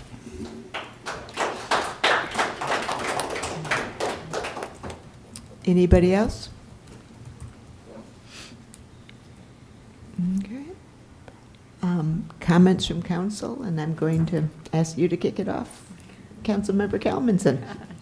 Thank you, Council President. Thank you, Ms. Roth, for coming. Appreciate talking to you, speaking to you the other night, and hearing all your challenges. We were all really sympathetic to some of the issues that are going on over at Manley Court. I spoke to our Director of Parking Services, Nicole, just for a few minutes the other day, and we will be discussing this in our meeting this week, continuing to brainstorm. But there are some challenges around. It can't be, so one of the challenges was it's two-hour parking. So if during the day. So if you can't allow some people to park over 2 hours and not everyone, because the ordinance is for 2 hours, right? So it can't be only Manley Court residents can park here all day and everybody else can only park here 2 hours a day. So that was one of the challenges that we ran into. We want to continue to brainstorm as far as overnight street parking. If somebody's getting a parking ticket overnight, I believe that would be because they don't have the proper overnight permit. I'm not sure if people would be getting tickets for anything else, but that's something. If you are parking on the street overnight, you do need to have the permit. Regarding putting a hold on ticketing, because that's done by ordinance. I don't know if that's feasible. Is that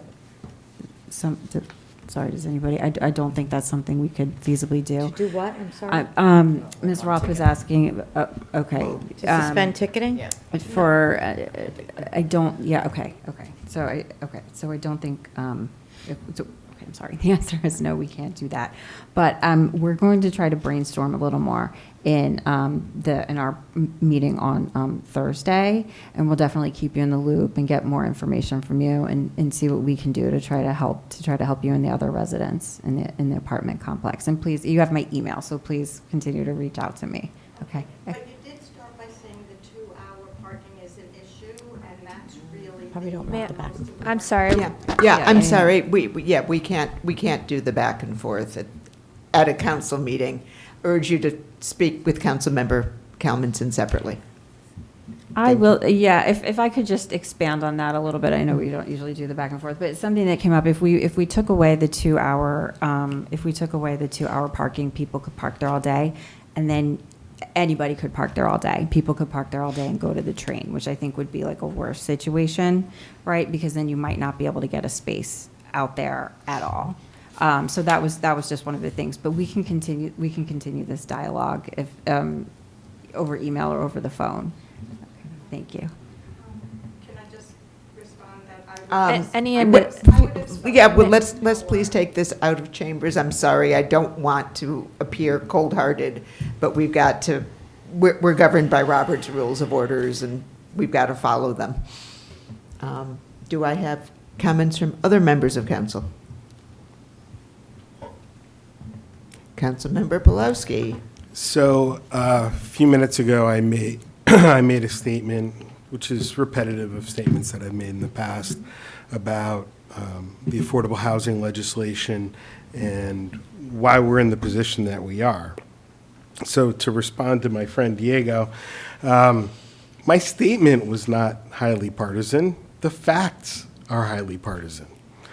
Why are we doing all of this with regards to affordable housing? Why do we have to do it so fast?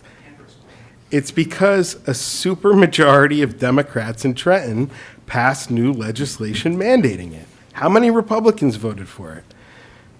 A few in the Assembly and none in the Senate is my understanding. So I ask everybody again, please encourage our current state representatives to give us some relief. Nancy Munoz and Michelle Matsakudis fought the good fight for years, and they're Republicans, I'm sorry. They tried, they lost in the last election. So, and if affordable housing and overdevelopment is a top priority, think hard when you vote for our state legislatures in 2 years.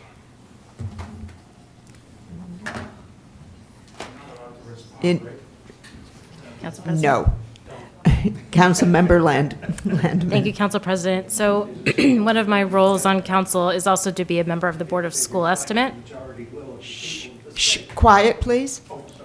Yes. So I'd like to, in that context, share a quick update on the Summit Public School budget. Quickly first, the Board of Education, which is appointed by the mayor, develops a draft budget, and starting in the late fall, working with the schools and department heads to put those requests together. Over the winter, the Board of Ed Operations Committee and the superintendent review and make changes. And then in late February or March, we get information from the state about how much state aid we will receive. And once we get that state aid information, the draft budget's then presented to the Board of School Estimate, which consists of 2 members of the Board of Ed, 2 members of council, which this year is me and Councilmember La Saracena, and the mayor. And then we will review and certify that tentative budget, which results in a tax levy. So that's our role in the Board of School Estimate, is to ensure that we approve the tax levy that go to residents as a result. And as a reminder, over about 50% of our taxes go to our schools, so it's an important process. One change that's happening for this year from what may have been communicated earlier, the governor is not releasing the state aid information until after her address on March 10th. So originally, this information was going to be presented on March 5th, but we've had to push that back to March 18th due to that change. This is not unique to Summit. This is statewide. And I will say that the Board of Ed website has been updated with this new date, but I just wanted to call attention to it tonight since it's such an important meeting for residents. I also want to just encourage people to attend the meeting. So again, it's March 18th at 6:30 at Summit High School. If you can't attend, you can also email our public school leaders with your thoughts around the district's spending priorities. Then quickly on the municipal budget, with respect to the 2026 capital budget, as mentioned, we went back to our department heads and asked them to make some adjustments to their original ask. So for those of you who attended the December budget presentation, you will have seen that initial asks came in over $7 million.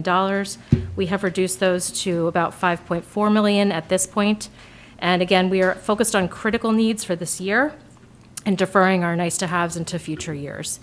Right now, the remaining members of council who are not on the Finance Committee are reviewing the current capital budget proposal. And then I just also want to call out, and I know this has come up before, but as it relates to the budget, this winter has been especially challenging with 3 major storms over the weekend. That's costing us as taxpayers a lot more money because we have to pay overtime for our DPW and other workers who are critical to service the city during those snowstorms. So just right now, with the 3 storms, we've already had to adjust the overtime budget by $170,000. for the storms we've already experienced this year. So I just wanted to give the residents a heads up, and that's it for me. Thank you. Thank you. Anybody else? Council President. Yes. Councilmember Boyer. I already went, so I can't double dip yet. Yeah, no double dipping, Bob. First, I know we're talking about the budget, and I know this has come up before, and Chief Peters is smiling, right? He won't be smiling after I say this. Have we ever looked into salary increases for our crossing guards? I mean, they are out there in the rain and the snow. I mean, last year, I mean, one crossing guard had like a box of Joe, right? I felt so bad I pulled over. We were like having hot chocolate together. I'm just like, how do you do it? But I think we have to take care of our crossing guards. I know several of them have asked. The problem is the duration of time that they work is much shorter than, I wouldn't say much shorter, but it's a couple hours shorter than most towns. And some towns are private. So when our crossing guards make $50 a day, a town like Milburn, they work a little longer, they make $80, right? So we are competitive in our hourly rate of what we pay, but we're not competitive in the duration of time that they're out there. So I think that's something that we should think about. Most of these people are retired. They lived in Summit for 40, 50 years. I mean, this is the bread and butter of our town. So I know we're under a tight grip with money, but you know what? We're under a tight grip with money every year. That ain't never gonna change. There ain't never gonna be a good year where we have a surplus of cash and can pay people more money. It's not happening. So I want this council to think about that. And listen, the residents, I know you all, some of you see the same crossing guards every morning. If you feel as though that need a raise, you know, tell the council, right? Because I think my crossing guard needs a raise, so I'm going to advocate for that. Lastly, you know, I just want to talk about affordable housing. The one thing that I constantly keep talking about that would have made this process much better is if it was transparent. The fact that you got to build 500 new affordable housing units, all right, fine, we can figure that out. But let's figure it out as a community. So open the books. Let's start from day one. Problem is, since this is a judicial proceedings, everything is like a gag order. The legislature has made it such that we can't say anything. And if we do tip our hand, that could come back to bite the city. And there's a bunch of different things. I know, you know, we've all heard of the immunity, losing immunity. We all know about that. But I just wanted to point that out. This council, the past council, was giving a huge, timely thing to do, right? And if you look at that 700-page paper, it's done in like 6 months because we had to do it in 6 months. That was a great deal of work. And, you know, I hear all the time on Facebook and other people saying the bad deal, the horrible deal. No, it's not. I hate to remind you, but, and you probably don't want to hear this, but Broad Street West was a bad deal, right? I don't see any pilots in here. I see 195 units being restored. I see the city getting $1 million to help build more affordable housing. But I don't see us losing any tax revenue every year. Actually, as a matter of fact, I see us generating tax revenue from the properties that I see. And to be honest, we avoided overdevelopment. This was a really smart plan. And maybe it's not appreciated right now, but 10 years from now, the council's going to look back and say, man, how did they pull that off? Because that's what we said about the last council. So embrace it. You know, we managed it as best as possible, but this is a Trenton thing, and it's not gonna end. The Reverend Harriel came up 2 weeks ago and asked a great question, which I didn't think about before, shame on me, but when is the end date? When does it end? It doesn't end. It just keeps going, right? So we all have to consider that.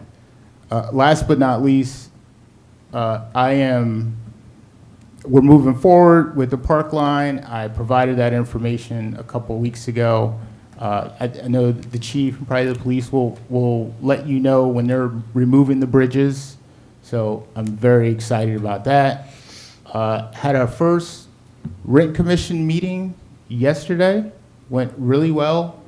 I am excited about the potential partnership between the Summit Rent Commission and the Summit Housing Authority. It's going to be a great thing to have our residents be involved in that process and be arbitrary, right? So that there's not one person making the decisions to evict people.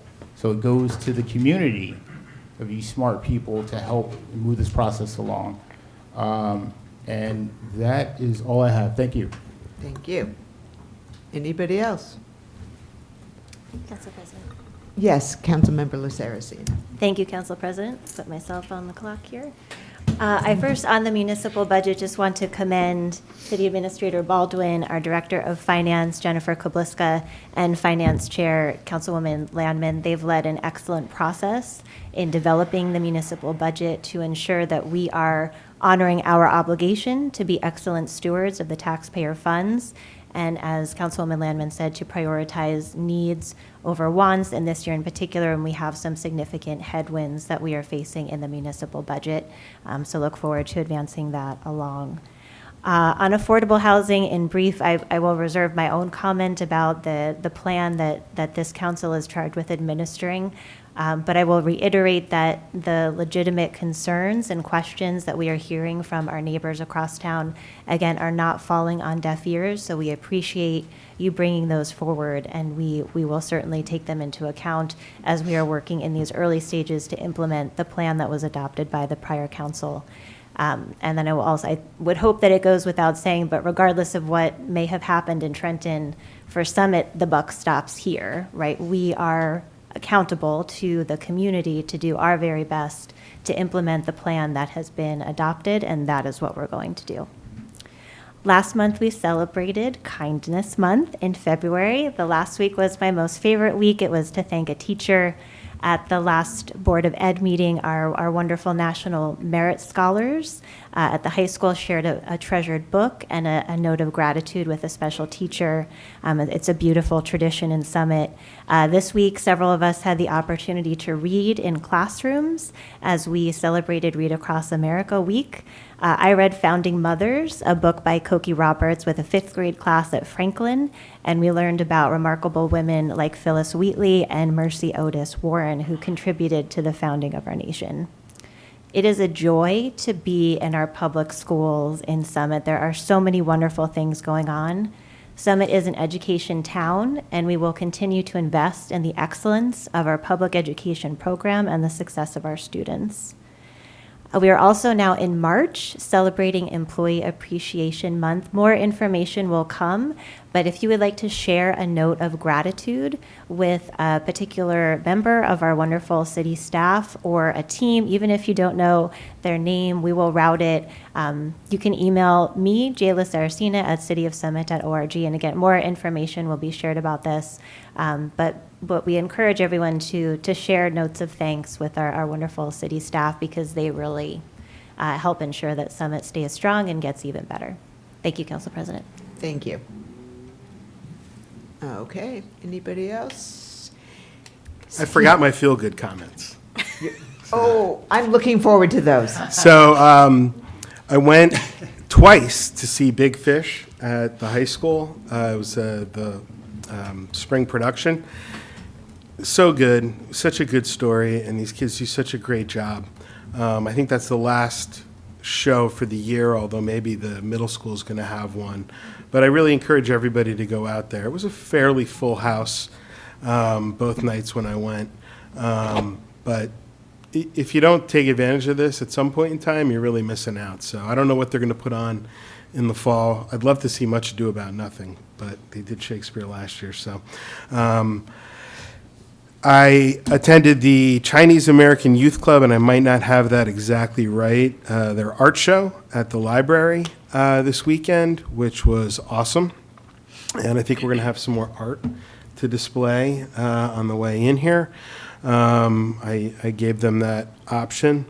Read Across America. I went to Franklin also and sat with some fifth graders who, we didn't actually read anything. We just had a Q&A about government at all levels. And one little boy asked me, how old do you have to be on the zoning board, and how do I apply? So we have some interested kids out there. So those are my feel-goods. And then on the crossing guards, could we offer additional hours at Union Place and Summit Ave? I think we could maybe use them there. So maybe that's a way to help those folks out. And I swear that's it. Okay. Thank you, Councilmember Pulaski. Do I hear a motion to adjourn? So moved. Second. All in favor? Aye. Any opposed? Well done. Good night, everybody.